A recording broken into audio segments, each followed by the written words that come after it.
Hello NIS, कैसे हैं आप सब लोग। बहुत बहुत वेलकम है आप लोगों का।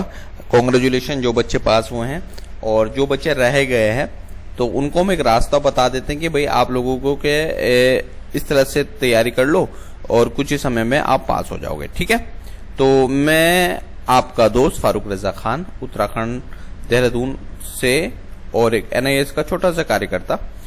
अब आपको मैं बता देता हूं कि बच्चों, एनआईएस में आप एडमिशन ले लेते हैं, ठीक है, और गाइडेंस नहीं मिलती, जिस कारण से क्या है आप फेल हो जाते हैं। मैं देख रहा था कि इस बार मैथ में कुछ बच्चों के 8 मार्क्स हैं, ठीक है, साइंस में 4 मार्क्स हैं, ठीक है, हिंदी में तो चलो 76 मार्क्स आ गए। ठीक है, एक रिजल्ट है, ये पुराना रिजल्ट है 2020 का। पहले मैं आपको समझा देता हूं कि बच्चे फेल होते हैं। ठीक है, अब देखो बच्चों को यही नहीं पता होता कि भाई वो फेल है या पास है। ठीक है, देखो जैसे कि यहाँ पर लिखा हुआ है एक्स एक्स एक्स लिखा हुआ ना, ये ट्रिपल एक्स लिखा हुआ है, या एक्स एक्स डबल एक्स लिखा हुआ है। इस टाइप से अगर रिजल्ट में आपका आ रहा है ना, तो भाई समझो आप फेल हो। ठीक है, सब्जेक्ट क्या क्या है इसके, देखो सब्जेक्ट कोड है 302, 319, 336, 318, 320। चलो ये तो कोड की बात रही। सब्जेक्ट की बात कर लेते हैं। इंग्लिश हो गया, बिजनेस स्टडी हो गया, यानी कॉमर्स इसके पास होगी लड़की के, डाटा एंट्री है, इकोनॉमिक्स और अकाउंटेंसी है। क्लियर है। थ्योरी में इसको इतने मार्क्स मिले हैं, कितने मिले हैं थ्योरी में इसको इतने मार्क्स मिले, इंग्लिश में इसको 53 मिल गए। ठीक है, अब पूरा समझना, मैं पूरी डिटेल आपको समझाऊंगा। अगर आप फेल है तो आपको पास होना है, और वो कैसे पास होंगे मैं आपको समझा देता हूं। ठीक है, और बिजनेस स्टडी में 48 है, डाटा एंट्री में इसको 6 मार्क्स मिले हैं। ठीक है, और लेकिन इसकी प्रैक्टिकल में 50 मार्क्स मिले भाई। ठीक है, तो ये थोड़ा यहां पर इसने गड़बड़ी कर दी। इकोनॉमिक्स के 14 मार्क्स हैं, ठीक है, और इसकी अकाउंटेंसी में इसके 14 मार्क्स हैं। ठीक है, तो देखो ध्यान से समझना। और ये SYCT जो लिखा हुआ है, ये थ्योरी की बात हो रही है। ठीक है, इसको थ्योरी में एग्जाम देना पड़ेगा। अब इसको प्रैक्टिकल में, यहाँ प्रैक्टिकल और TMA, देखो अगर यहाँ पर इसका प्रैक्टिकल हो रहा है, प्रैक्टिकल में इसको ऐड होना है, थ्योरी में इसको ज्यादा मार्क्स लाने होते थे तो ये पास हो जाते थे। देखो क्योंकि ना एनआईएस के अंदर क्या हो गया, एनआईएस के अंदर प्रैक्टिकल प्लस थ्योरी दोनों जरूरी है, यहां पर दोनों में पास होना जरूरी है। अब देखो प्रैक्टिकल में, देखो इसने थ्योरी में फेल हुई है तो जिसके यहाँ पर SYCT आ गया, ठीक, टी मतलब थ्योरी, इसको दोबारा से एग्जाम देना पड़ेगा ये। तो अब क्या ये पूरे एक साल भर मेहनत करती रहेगी। सपोज 2022 में फेल होगी थी, मानो इस चीज को समझो कि 2022 में ये फेल होगी, ठीक है, 2020 में फेल होगी, चलो, लेकिन भाई मुझे एक बात बताओ कि क्या ये दोबारा से पेपर देगी? ऐसा तो संभव नहीं है ना। ये पेपर क्यों दे दोबारा से? देखो ध्यान रखना, SYCT, अगर यहां पर SYCT है तो ये थ्योरी है, ये टी का जो लास्ट में, ये थ्योरी एग्जाम के लिए बैठना पड़ेगा।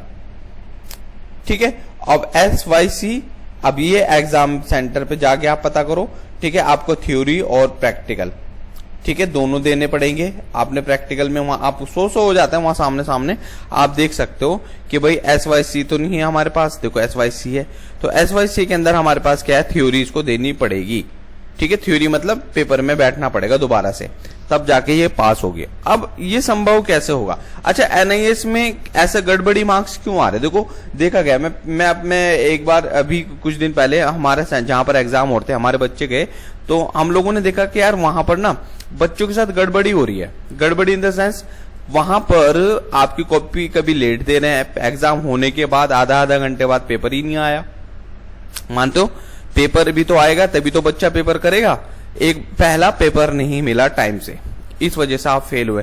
अब भाई 3 घंटे का 2 घंटे का अगर पेपर है तो भाई समय से मिल जाए तो बहुत अच्छी बात है, तो बच्चा कर लेता है, लंबा पेपर होता है।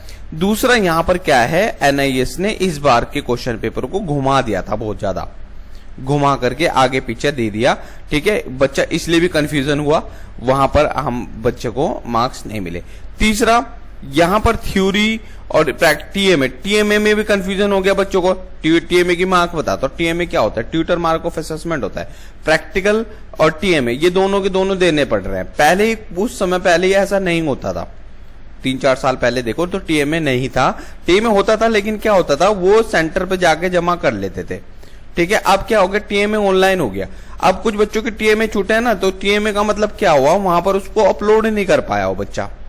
ठीक है, अपलोड यानी इसको पहले बनाओ प्रैक्टिकल, टीएमए को क्वेश्चन बनाओ, वो टीएमए को क्वेश्चन ऑनलाइन मिलेंगे, तो वो वहां पर क्या है बनाने के बाद उसको पूरा पीडीएफ बनाओ, फिर उसको अपलोड करो।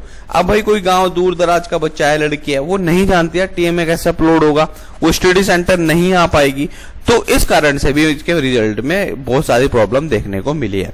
समझ में आया? ये टीएमए की बात बता रहा हूं मैं आप लोगों को। अब बात करते हैं प्रैक्टिकल की।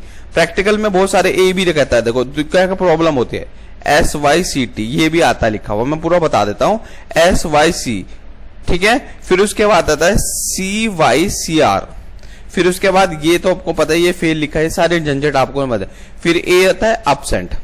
अब प्रैक्टिकल में इन्होंने बहुत सारे लोग एब्सेंट चढ़ा देते हैं, अब वो बच्चा गया है प्रैक्टिकल देने, उसको बेचारे को एब्सेंट चढ़ा दी, तो वो गलत है। फिर RW आता है, फिर NC आता है, फिर एक और आता है वो उसको बोलते हैं IMPR, ये कोड आते हैं, ये हम लोगों के कोड होते हैं, आप लोग नहीं समझोगे। अगर इनमें से भी कोई कोड हो गया ना तो समझोगे भैया बहुत गड़बड़ी है कि आपको यहाँ पर केवल पास पास पास पास पास और यहाँ पर रिजल्ट में पास लिखा हो मानना है, बस इतना आपने समझना है, तब आप पास हो। तो इतनी चीज समझ लो। अब आपको क्या करना है, इसका बस एक रास्ता है, या आप ऑन डिमांड में बैठ जाओ, ऑन डिमांड एग्जाम में बैठो। किस में बैठो? ऑन डिमांड एग्जाम में बच्चों बैठना पड़ेगा आपको, ठीक है, ऑन डिमांड में आपको बैठना पड़ेगा। और ये लगभग इसमें सीट होती है बच्चों, अगर आपको करना है तो बता देना, ठीक है, हम लोग कोई चार्जेस नहीं लेंगे। 8077917976 कोई चार्जेस नहीं है आपका, जितनी ऑन डिमांड की फीस है उतनी आपसे ली जाएगी, आपका एडमिशन कर दिया जाएगा। आपको आपके जहां पर आपका घर है, सपोज कोई लखनऊ में, तो लखनऊ में ही आपका सेंटर हम लोग दिला देंगे, कोई एक्स्ट्रा फीस नहीं है बच्चों, ठीक है, तो आपको हेल्प कर देंगे, ठीक है, आपको एक पूरा पता बता देंगे, भाई आप वहां जाके पेपर दे दो, कौन सी तारीख में आपने वहां जाके पेपर देना है, ठीक है। तो अगर आप चाहो तो आप लोगों इतने हम आपकी हेल्प कर देंगे, ठीक है, इसमें कोई पैसा आपसे नहीं लिया जाएगा, हेल्प कर देंगे, इसमें आप पास हो जाओगे। चलो ठीक है, ये बात तो सही है। अब ऑन डिमांड बता देता हूं। ऑन डिमांड का मतलब होता है कि आप किसी भी तारीख में, पूरे महीने में, सपोज 1 से लेकर 30 या 31 तारीख है, तो आपके मन में सपोज क्या है कि भैया मैं 15 तारीख को क्या पेपर में फ्री हूं, तो मैं मैथ का पेपर दूंगी, तो आपको उसी दिन मैथ का पेपर मिलेगा, ठीक है। आपने कहा कि यार मैं 14 तारीख को पेपर दे सकती हूँ, तो 14 तारीख को आप पेपर दो। 17 तारीख को मेरे घर में शादी है, मैं 19 तारीख को फ्री हूँ, 19 तारीख को मैं 30 फिजिक्स का पेपर दूंगी, केमिस्ट्री का पेपर दूंगी और मैथ का पेपर दूंगी, ठीक है। और फिर इसमें आपको छोटी फीस लगती है, जो सेंटर काटता है, ठीक है। सेंटर का मतलब आपका NIS का फीस होती है, ऑनलाइन होती है, आप ऑनलाइन फीस देना जितनी आती है, ठीक है। चलो ये समझ में आ गया आप लोगों को। दूसरी चीज क्या थी बच्चों, कुछ पढ़ना है, ठीक है, कुछ क्या पढ़ना है मैं आपको बता दूंगा, ठीक है। आप लोग हमारी कुछ वीडियोज है, पहले मेरा चैनल हुआ करता था बच्चों, ठीक है, जिसमें 30 से 40 हजार सब्सक्राइबर थे, किसी ने मेरे चैनल हैक कर दिया तो सब खत्म हो गया। अब दोबारा से प्रयास किया, अब समय मिला है, 2-4 दिन से मैं प्रॉपर आ रहा हूं, ठीक है। आपका फिजिक्स के नोट्स, केमिस्ट्री के नोट्स अवेलेबल है, आप जाकर के फ्री में पढ़ सकते, कोई पैसा नहीं देना है, किसी को कोई 1 रुपया नहीं देना, सब फ्री है, ठीक है। तो ये समझ में आ गया। तो ये अब क्या है, अब आपके पास जो फेल बच्चे हैं, जो फेल हैं, वो बोलते हैं ना अपना साल बचाओ, फेल वाले बस ऑन डिमांड में बैठो या पब्लिक एग्जाम में बैठो, जो आपको अच्छा लगे। तो मेरे हिसाब से ऑन डिमांड में बैठना भाई, ठीक है, इसमें बैठोगे तो आप पास हो जाओगे, 45 से 50 दिन में आपको पता चल जाएगा। अच्छा एक चीज और सुन लो, जो पास हुए हैं उनको बता देता हूं, कॉन्ग्रेचुलेशन पहले तो आप लोगों को, ठीक है बच्चों। जो पास हुए उनको क्या होता है, जो बच्चे फेल हैं, जो फेल हैं, ठीक है, उनका रिजल्ट नहीं आना है भाई, ध्यान रखना, ठीक है, उनका रिजल्ट नहीं आना। कभी वहां जाओगे अपने स्टडी सेंटर पे जाओ, स्टडी सेंटर पे मिलता है रिजल्ट, ठीक है, और घर पे कुछ मार्कशीट आएंगी बाद में, लेकिन फेल वालों को नहीं जाना, उनको कुछ नहीं मिलेगा, समझ में आया। लेकिन जो पास है तो लगभग 45 से 50 दिन बाद आपने स्टडी सेंटर जाना भाई, ठीक है। कोई इसमें वो झमेला मत मानना कि 1 महीने बाद जाऊंगा, नहीं, 45 दिन बाद आप जाओ, आपको वहां पर तैयार मिलेगा। अब चलो 30 तारीख को आप चले गए, 30 दिन बाद चले गए, तो भाई स्टडी सेंटर बहुत दूर होते हैं, तो वो कहेंगे भाई आप एक काम करो, अभी 15 दिन बाद आना, तो वो 15 दिन मतलब 45 दिन हो जाते हैं, ठीक है। तो आप लोग इतना चीज समझो, 45 से 50 दिन के बाद आप क्या है अपने स्टडी सेंटर मारो, यानी 2 महीने के बाद जाओ, आप स्टडी सेंटर पर जाओ, स्टडी सेंटर पर ही आपको मिलता है, ठीक है। और क्या है, अब बाय पोस्ट भी आते हैं, बाय पोस्ट भी आपके पास आ रही है मार्कशीट। ठीक है, तो एक बार वहां पर अपने स्टडी सेंटर पे पता कर लेना। ठीक है, वो आपको अच्छे से बता देंगे। स्टडी सेंटर का पता कैसे चलेगा भैया बताओ? देखो, स्टडी सेंटर का पता चलेगा, आपका जो रिजल्ट, आपका जो एडमिट कार्ड है उसके नीचे पीछे पलट के देखना, वहां स्टडी सेंटर लिखा हुआ है। ठीक है, वो आपका स्टडी सेंटर है, वहां जाकर के आप जाओ और उनसे अपनी प्रॉब्लम को समझो। चलो, इतना था। ठीक है, ऑन डिमांड के लिए तैयार हो। अगर आप नहीं देख सकते, ऑनलाइन चेक कर लेना। बहुत सारे बच्चे नहीं कर पाते ऑन डिमांड का, तो आप लोग हम लोगों से बात कर लेना 8077917976। ठीक है, हमारी एक वेबसाइट है, उस पर भी आप जाकर के स्टडी कर सकते हो, NIS.org। ठीक है, तो ये studynis.org, studynis.org। ठीक है, तो ये हमारी वेबसाइट है, इस वेबसाइट पे जाके आप तैयारी कर सकते हो। फिर ये कोर्स है, मटेरियल का कोई पैसा नहीं है। कोई भी डाउट है, वो डाउट भी आप लोगों को पूरा कर देते हैं।